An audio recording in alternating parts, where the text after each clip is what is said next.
Semestral de Construcción del Conocimiento Antropológico. Hablaré sobre las antropologías del sur, antropología panameña y los conocimientos adquiridos en clase.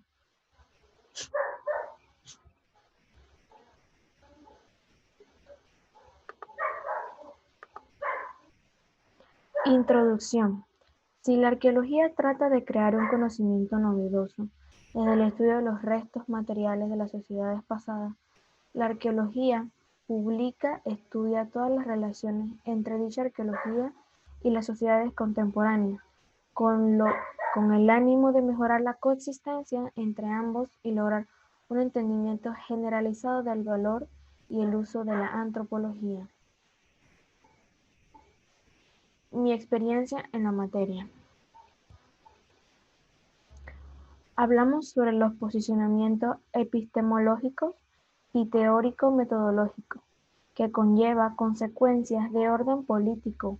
A su vez también se traman las condiciones institucionales y el contexto sociohistórico en el que se inscriben determinadas tendencias disciplinares locales y mundiales, al igual que hablamos sobre la antropología en nuestro país desde sus inicios hasta nuestra actualidad.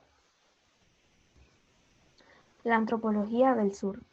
El surgimiento de la antropología del sur, los contactos culturales, son tan antiguos como las culturas mismas, y hasta donde se tiene conocimiento, igualmente antigua es la reflexión humana sobre los diferentes aspectos del contacto cultural y la diversidad cultural. Su historia. Vistas así, las ciencias antropológicas constituyen solamente una forma particular y de tal reflexión que nace en el seno de una civilización determinada y en una época específica, en la Europa decimonónica y sus anexos occidentales y orientales, y se consolidan definitivamente como tales en el último tercio del siglo pasado. La larga historia de los encuentros y desencuentros de Europa con los otros de ultramar, la principal fuente de la alteridad cultural a la que se enfrentaban la disciplina antropológica naciente, no se dio como flujo uniforme de situaciones semejantes entre sí. Diferentes fueron en distintas épocas los ritmos y la intensidad de estos contactos, para cuya consideración hay que tomar en cuenta que sólo a partir de la temprana Edad Media puede vislumbrarse algo así como un sujeto europeo identificable como tal.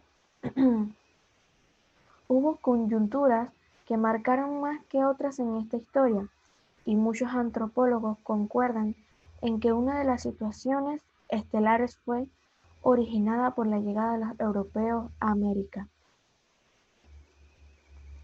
El establecimiento de la antropología como una disciplina científica se produce en el encruzamiento de los procesos nunca antes vistos. Es la expansión a escala planetaria de una sola civilización, en la que se conjugan nacionalismo y militarismo, misión cristiana y racismo, búsqueda capitalista y mercado y de materia prima, y afán de inventariar todos los fenómenos del globo terráqueo. El otro es la hegemonización del único tipo de conocimiento, caracterizado por una determinada organización social de sus practicantes y por el consenso en el seno de estos acerca de cientos de procedimientos para generar y validar enunciados sobre la realidad empírica. Este se dio a la tarea de ordenar la gigantesca cantidad de noticias acerca de otras culturas, acumuladas desde hace siglos en colecciones y relatos, bibliotecas y museos, a la que se agregaban desde fines del siglo XVIII caudales crecientes de una nueva información, la comparación de los datos sobre las diferentes culturas y la búsqueda de una explicación de la diversidad cultural, acorde a los parámetros aceptados ampliamente como científicos. En aquel tiempo llevó al nacimiento de lo que podría llamarse el primer y hasta ahora único paradigma antropológico, el evolucionismo decimonónico. Se nombraba en los términos de la oposición civilizada y salvajismo-barbarie. Posteriormente fue sustituida por los binomios desarrollo-subdesarrollo, modernidad y tradición, denominación y dependencia, metrópolis y periferia, globalización y localismo. Todos estos aspectos están comprendidos en los términos metafóricos de la oposición norte-sur. Su principal logro consistió, sin duda alguna, en la demostración de que la situación del sur no era de su retraso en términos de algún parámetro objetivo o con respecto al nivel de la situación del norte, sino que el carácter sociocultural del sur respondía en alto grado a la presión transformadora ejercida sobre el sur por el norte, y que completamente el estado de cosas logrado por el norte se debía en buena medida a su explotación secular del sur. Conclusión. La antropología del sur son tanto o más polifacéticas como las diferentes escuelas o corrientes que se conocen en la antropología del norte.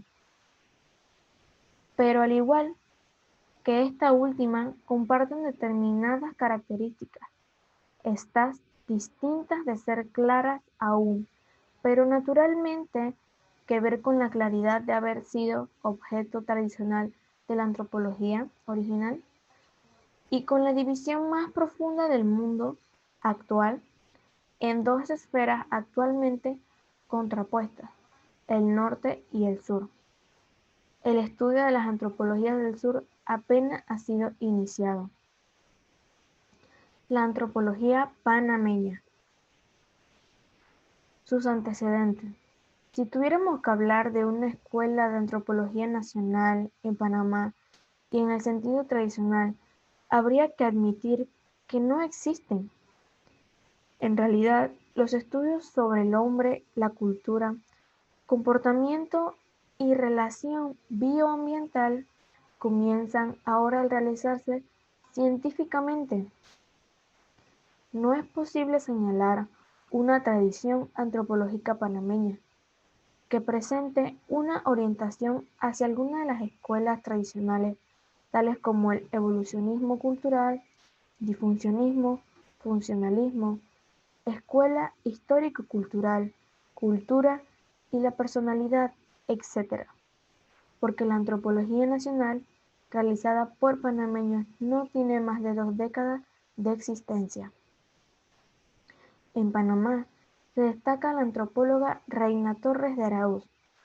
Fue una destacada profesora y etnógrafa panameña, considerada una figura seminal dentro de la antropología nacional e incansable defensora del patrimonio histórico panameño. Fue creadora de la Dirección Nacional de Patrimonio Histórico dentro del Instituto Nacional de la Cultura, del cual fue directora por una década. Escribió más de 60 artículos sobre historia, ecología, antropología y nuevos libros, entre los cuales se destaca la obra Arte precolombino panameño, escrita en 1972.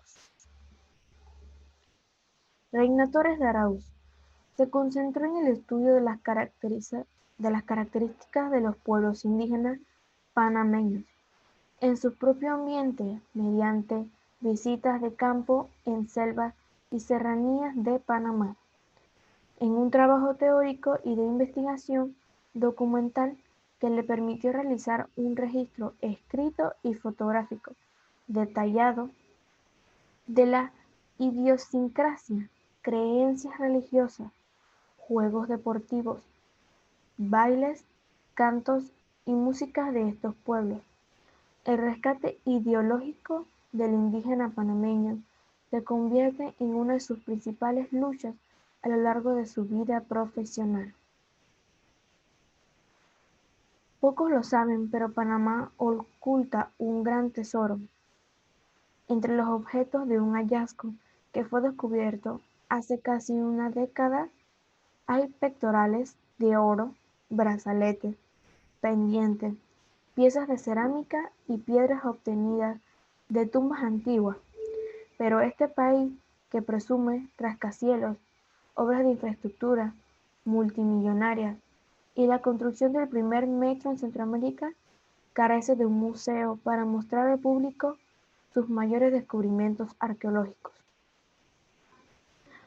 Aunque Panamá ha registrado un crecimiento económico reciente, esto no pareciera haber beneficiado a la cultura, y en único que permitiría exhibir piezas de arqueología del Museo Reina Torres de Araújo ha estado cerrado desde hace 5 años, y las autoridades no pueden garantizar una fecha de reapertura. Fuera de eso, la nación centroamericana solo tiene otros pequeños museos de historia que muestran objetos y reseñan el periodo prehispánico y posterior a la conquista en varias provincias del interior. Durante la primera mitad del siglo pasado, exploradores estadounidenses encontraron tumbas de jefes indígenas que poseían centenares de piezas de oro y cerámica en un lugar llamado Sitio Conte. Sin embargo, los tesoros fueron sacados para siempre de Panamá con el permiso de las autoridades. El inicio de las obras de construcción francesa del Canal de Panamá en 1880 y 1886 principalmente favorecieron la presencia de funcionarios de la compañía, de los cuales algunos realizaron exploraciones con el fin de trazar las mejores rutas del canal. Esto permitió que se brindaran grandes descripciones de la flora y fauna del país, pero también de las poblaciones indígenas, principalmente aquellas que habitan en la región del Darién. La antropología proporciona un saber específico sobre la realidad social, con un marco teórico y una metodología que les son propios. Aborda el análisis de los fenómenos socioculturales en sus contextos particulares desde una perspectiva global, holística, que atiende a los elementos relevantes implicados en su definición, al tiempo que los conecta con la dimensión universal humana presente en todas las culturas. Conclusión. En Panamá, lastimosamente no se ve la antropología como algo de relevancia, pero cabe destacar que es una ciencia muy interesante, ya que nos adentra en un mundo gigante de información sobre los aspectos físicos y las manifestaciones sociales y culturales en nuestro país. Se han realizado diversos estudios antropológicos en Panamá. Estos estudios los han realizado antropólogos nacionales como internacionales. Es importante señalar que quien impulsó en su mayoría la llegada a nuestro país de las investigadores o investigadoras fue Olga Linares. En otros términos, uno más de los aportes a la antropología en Panamá fue la influencia de ella tuvo en estos investigadores para que vivieran en Panamá. Aunque la antropología tiene un valor al estudiar a las sociedades, no enseña que todos como miembros de una sociedad tenemos relaciones sociales que están regidas. Gracias.